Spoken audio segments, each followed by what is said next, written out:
In this talk, I wanted to speak about the use of ionic liquid to do an electropolishing of sample and after on cavity without fluorine. We wanted to do the impossible made possible. We wanted to remove all the fluorine ions inside the solution for electropolishing niobium. And we wanted to do this for sample and after for cavity. This is a difficult environment because you see that there is a great difference from the cathode and the anode, so this brings some problem. This is the electrochemistry of niobium. In this show that into water solution we can't obtain an etching of niobium without using or fluorine ion or work in an alkaline environment. But alkaline environment is quite difficult for electropolishing, so in the classical electropolishing was done with hydrofluoric acid and sulfuric acid as electrical conductor. So we can change the idea. We wanted to use the ionic liquid, that is a new class of solvent, and is a mixture of two salts that became fully dissociated when mixing together, and in the liquid states they became fully dissociated, like it was over the fusion temperature. When the ionic liquid is formed, it remains liquid always when it's cooled down. The structural formula of a mixture is combined by choline chloride. This is a great molecule, respect this smaller. And I wanted to point out the absolutely safety of this component, because choline chloride is a B vitamin and urea is a common product yes. Sulfamic acid is a salt form of an acid. Okay, the investigation sample is made with a small laboratory environment. We have a heater, a beaker, and the two cathode. We use steering. We use also the automatic electrochemical processing in order to show that there is the plateau of electropolishing. And I want to show that some older result. We see that the niobium surface in the front and the back is quite the same, in order to ensure that the electrical field is uniform and give a good roughness overall all sample. And we check with the profilometer measurement in order to find the roughness as function of sulfamic acid, and we found that the best condition is around 30 gram a liter.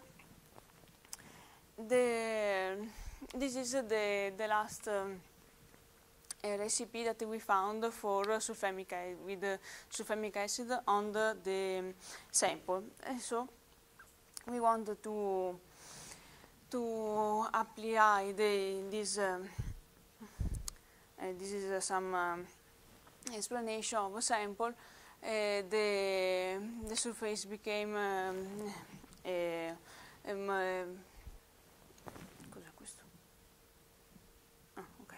this is the surface characterization with the profilometer, and we see that we start with high roughness, and we can reach a very low roughness that is comparable with the classical electropolishing. Sorry. A small movie in order to show the process. this is the ionic liquid. We put inside the two samples. We see that this is a reaction that involves a lot of bubbles on the cathode. But we see that there is not an optical effect. There is a yellow viscous film on the anode surface, and it is responsible of the creation of the plateau of the electropolishing. We can show that the process go down and they go away, and this is the result. The surface was bright, shining, and with a very mirror-like effect. Okay, we found the best recipe for sample. We wanted to study on the CL, the 6 GHz cavity, and we are thinking about the improvement rules. We can start to see how work the ionic liquid with the sulfamic solution, and in the same time checking if there is the alternative, or study the different flux inside the cavity or the different orientation of the cavity. Okay, we start with the vertical electropolishing because it's the classical electropolishing environment. So the ionic liquid at a temperature that is 120 degrees flow through the cavity and was pumped out from the cathode that is hollowed. The cathode is made from a tube of stainless steel, large 8 millimeter. This is the Teflon pump and the system to do the electropolishing. Okay, this is a selection of image from the cavity first and after, before and then. The interesting point is the cutoff, the cell part, and the cutoff in the down part. And we see that there is some part that is very shining in the bottom part.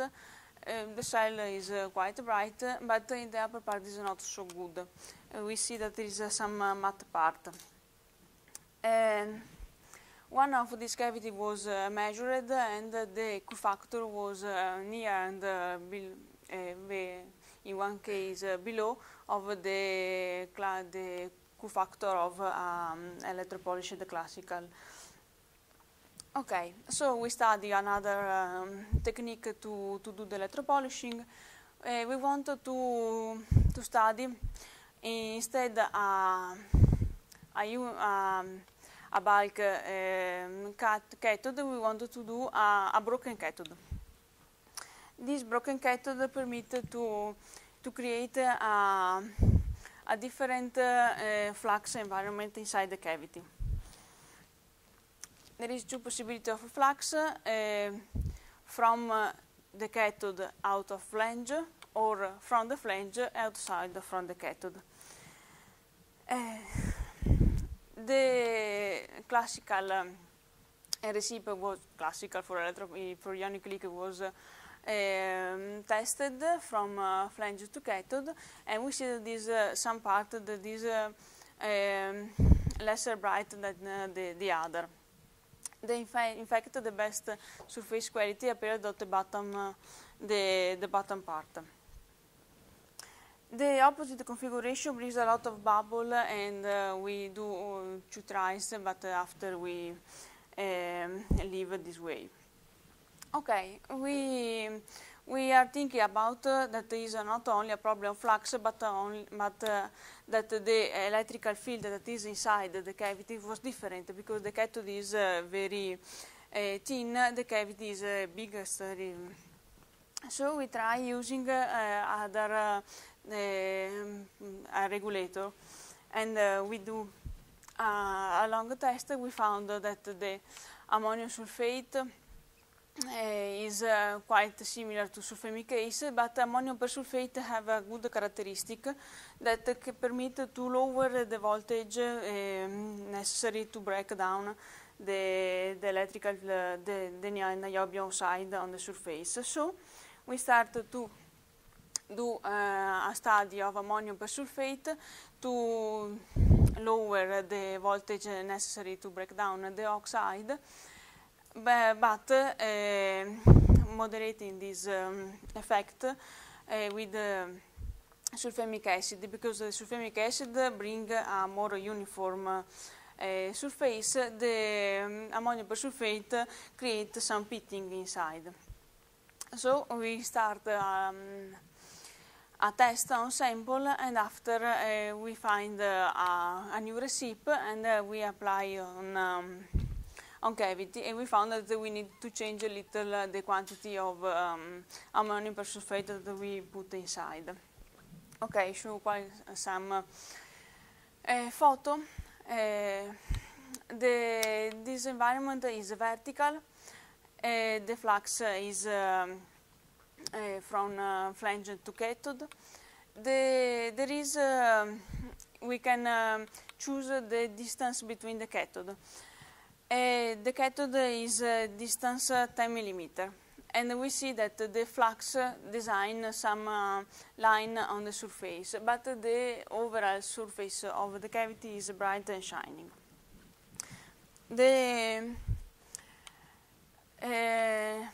A narrow distance brings some irregular part, but we can do another study on this configuration. The horizontal electropolishing gives some great difference between the bottom part and the upper part that seem to be untouched. But we want to overcome this problem, tilting the cavity in order to avoid the formation of bubbles upon the cavity. Okay. We plan to set up the flux system, also changing the flux inside. We want also to study the calculation of Q-factor of this ionic liquid electropolished, and we want to get this result on the big cavity, 1.5, 1.3 gigahertz. And this is all. The advantage.